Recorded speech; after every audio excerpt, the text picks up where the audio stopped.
আল্লাহর পবিত্র সত্তার কসম, বাংলাদেশ সেনাবাহিনীর উপর শরীয়তের দৃষ্টিকোণ থেকে ফরজ হচ্ছে রোহিঙ্গাদের মুক্তির জন্য বাংলাদেশ সেনাবাহিনী বার্মায় ঢুকে আরাকানকে স্বাধীন করে একটা মুসলিম রাষ্ট্র বানায় দিবে। কঠিন কথা, ওয়ালা নুশরিকা বিহি শাইআ, আল্লাহর সাথে অন্য কোনো কিছুকে আমরা শরীক করব। আজকে রাজনীতির নামে শিরক ঢুকে গেছে বাংলাদেশ। আমাদের দেশে অধিকাংশ মানুষ পশ্চিমা গণতন্ত্রকে বিশ্বাস করে, আমরা খেলাফত ব্যবস্থাকে বিশ্বাস করি। বলবে খেলাফত কবে প্রতিষ্ঠিত হবে, কবে হবে জানি না, ন্যারেটিভ ছাড়বো না, ন্যারেটিভ ছাড়বো না। আকীদার বিষয় তো, কিসের বিষয়? জিহাদ করা কি ফরজ, এই বিশ্বাস রাখতে হবে না? কিন্তু আমরা জিহাদ করতে পারতেছি? কথা বলে না।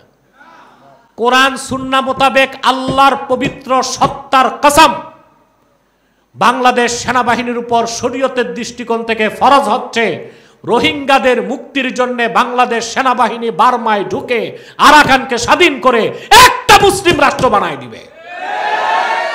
এটা ফাতাওয়া, এটা কি সম্ভব হচ্ছে? পারি না, সেটা ব্যর্থতা। বিশ্বাস তো ঠিক রাখতে হবে। এই জন্য আমাদের বিশ্বাস হচ্ছে আমরা খেলাফার রাজনীতিকে বিশ্বাস করি। এটা আমাদের বয়ান, এটা আমাদের ন্যারেটিভ। কবে কোন যুগে হবে ওটা দেখার দায়িত্ব আমাদের নাই। তো যারা গণতান্ত্রিকভাবে ইসলামী রাষ্ট্র বানাতে চায় তারাও তো 80 বছর পার হয়ে গেছে, ক্ষমতায় তো যেতে কোথাও পারলো না। কিন্তু আমরা ব্যর্থ না, বিশ্বাসের কারণে সওয়াব পেয়ে যাব আখেরাতে, দুনিয়ায় না পেলেও। কিন্তু পশ্চিমাদের তরিকায় যারা ইসলামী রাষ্ট্র কায়েম করতে চান, আপনারা তো আকীদাগত কারণে আখেরাতে ধরা খাবেন আর দুনিয়াতেও ধরা খেয়ে যাচ্ছেন। বয়ান ঠিক রাখতে হবে, ন্যারেটিভ। আমার ন্যারেটিভকে আমি ছাড়তে পারবো না। এটাই হচ্ছে মুসলমানের ইস্তেকামত। শুধু শুনেন, ইস্তেকামত সারাদিন জিকির করলে ইস্তেকামত হয় নাকি? ঈমান ও আকীদার উপর অটল অবিচল থাকার নাম হচ্ছে ইস্তেকামত। ঠিকটা ঠিক মতো কইলেন না? আমরা আবার এটাও বলি, ফাতোয়া অনুযায়ী খেলাফা প্রতিষ্ঠার আগ পর্যন্ত ইসলামের পক্ষে কথা বলার জন্য শক্তিশালী দল সংসদে থাকতে হবে। সেটা ওজর, সেটা কি আদর্শ না, ওজর, ওটা জরুরাত, ওটা প্রয়োজন। মাঠ তো ফাঁকা রাখা যাবে না।